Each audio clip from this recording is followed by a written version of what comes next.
I grew up thinking my dad left when I was 2. That's the version of the story I was told, and for the longest time I had no reason to question it. Some men just aren't cut out to be fathers, my mom would say with a shrug. She never badmouthed him, never cried over him. He was just gone. My stepdad, Rick, came into the picture when I was 4. He was solid, quiet, the kind of guy who fixes things without being asked. Never raised his voice, never raised a hand. He never tried to replace my dad. He just showed up and stayed, and when you're a kid, that's more than enough. We never talked about my bio dad, really. He was like a ghost that everyone agreed not to mention. There were no pictures, no phone calls, no awkward birthdays. It was like he evaporated. And as I got older, I accepted it. Some people leave, some people stay. Rick stayed.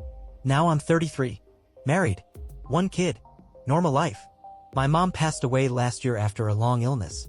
Rick was devastated. They'd been married almost 30 years. Watching him cry at her bedside was the first time I saw him as something more than just reliable. He was broken. After the funeral, Rick asked me to help clean out some of her stuff. We went through boxes, clothes, jewelry, photos I'd never seen before. It was surreal, like discovering she had a whole life before I existed. Then I found a small, locked wooden box in the bottom of her closet. No key, no label. I almost didn't mention it, but Rick saw me holding it and immediately froze. He didn't say, "Oh, that." He said, "You shouldn't open that." And just like that, the box became the most important thing in the world. I waited 3 days before I opened the box. Not because I respected Rick's warning, because I was afraid of what I might find. He didn't say anything after that night, just left it in my hands, literally and metaphorically. Like he knew I'd open it eventually, and maybe he wanted me to. But he couldn't be there when I did. So I waited until my wife took our daughter to her parents for the weekend. I sat at the kitchen table with a flathead screwdriver and pried the tiny lock open.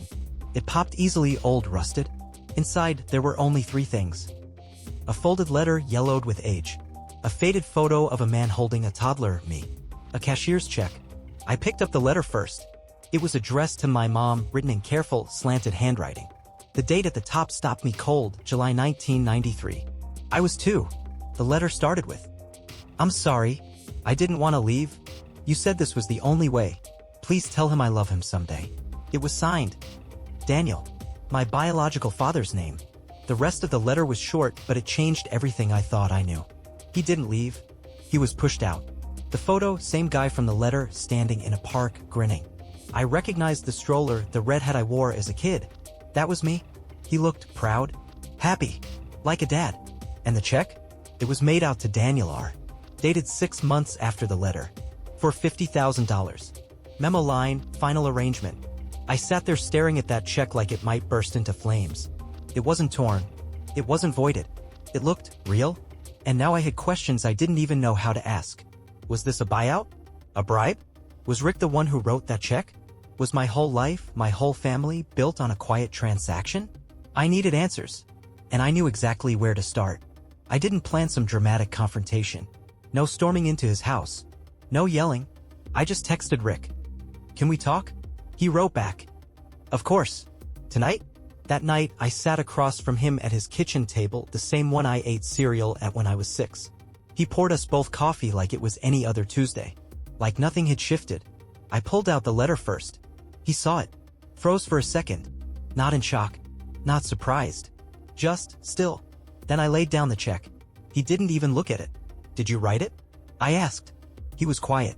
Long enough that I started to feel like a kid again, like I was about to be grounded, not told a family secret. "Yes," he finally said. "I did." My throat tightened. "Why?" He looked me in the eye. No blinking. "Because I loved your mother. And she told me the only way to be with her fully was if he was out of the picture." I waited for more. A justification. A defense. He added, "She didn't want you growing up with 2 fathers fighting over you. She said he'd never let go willingly.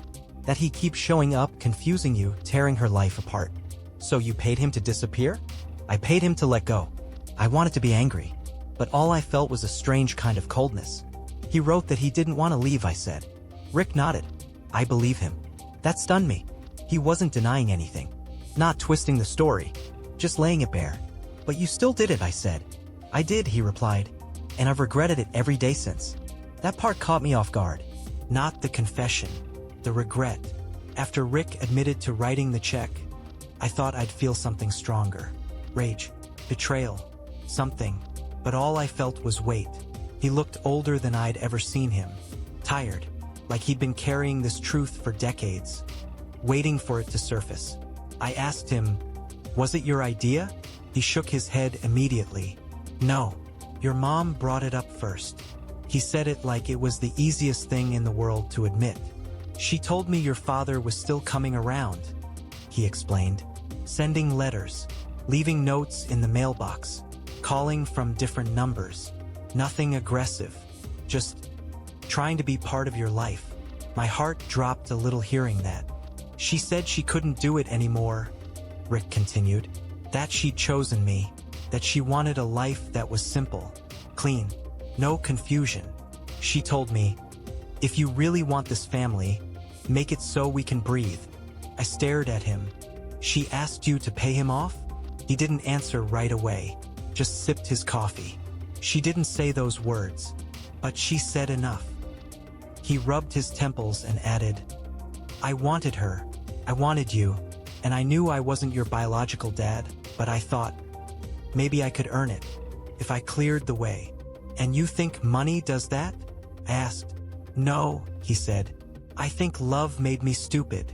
There was silence between us after that. He wasn't asking for forgiveness. He wasn't defending himself. He was just sitting in the rubble of a secret he'd kept for 30 years, knowing it would change everything.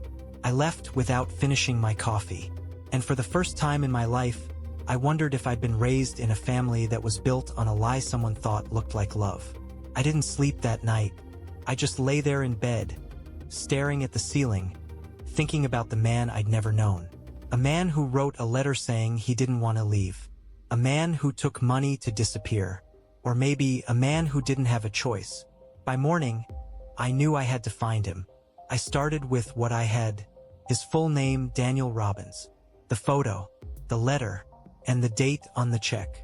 I called in a favor from a friend who works in public records. She pulled up old addresses, driver's license updates, marriage records. There were dead ends. A few wrong Daniels. One obituary that made my stomach drop, until I saw it was the wrong birth year. Then something finally clicked. A property deed from 2001. Small town, 3 hours away. Owner, Daniel R. Robbins. Still active.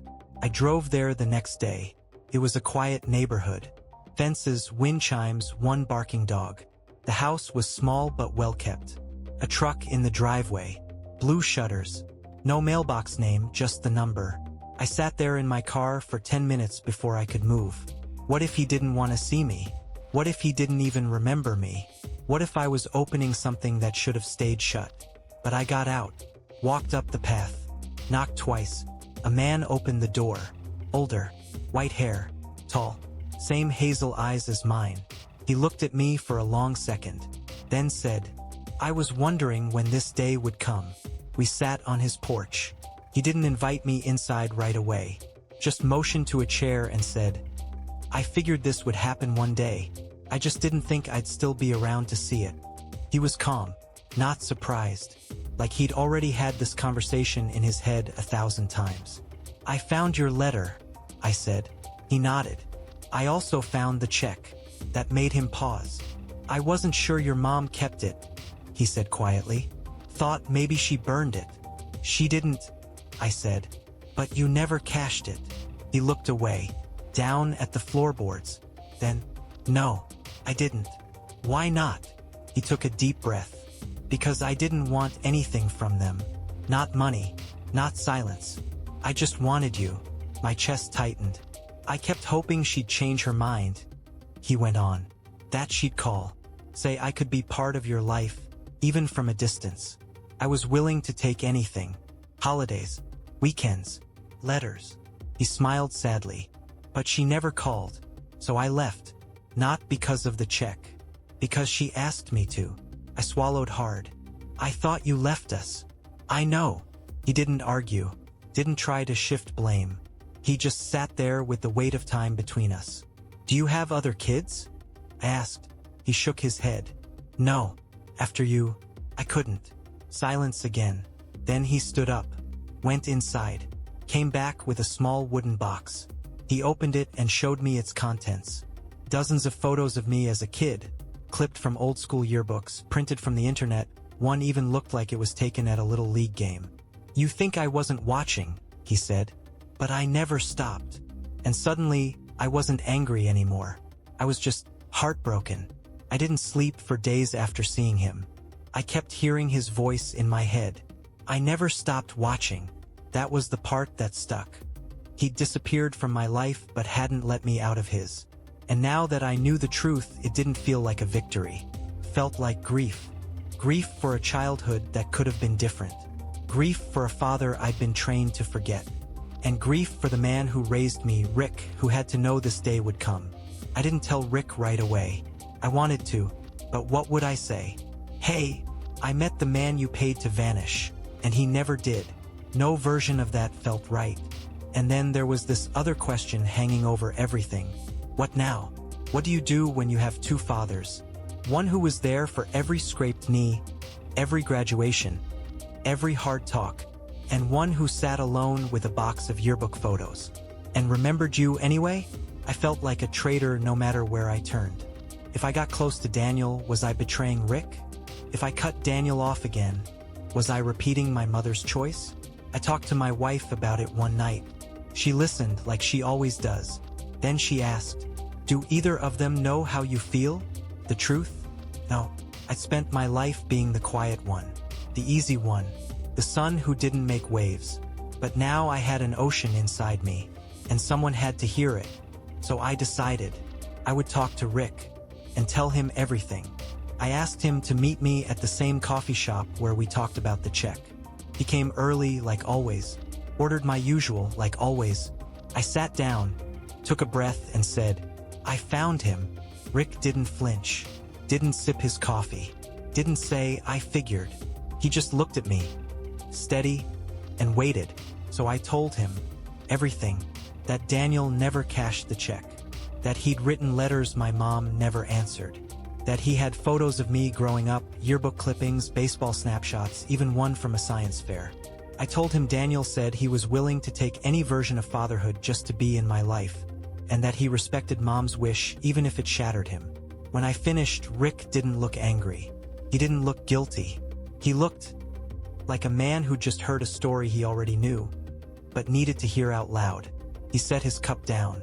"I always wondered if he'd come back," he said. I nodded. Then I asked him what I'd been holding in for weeks. "Do you hate me for wanting to know him?" Rick didn't answer right away. He rubbed his hands together, stared at the table, then said, "No, I'd hate you if you didn't." I almost cried. He leaned back in his chair. "You don't have to pick," he said. "You're allowed to hold more than one truth. I raised you because I love you. He lost you because he loved you too." There it was.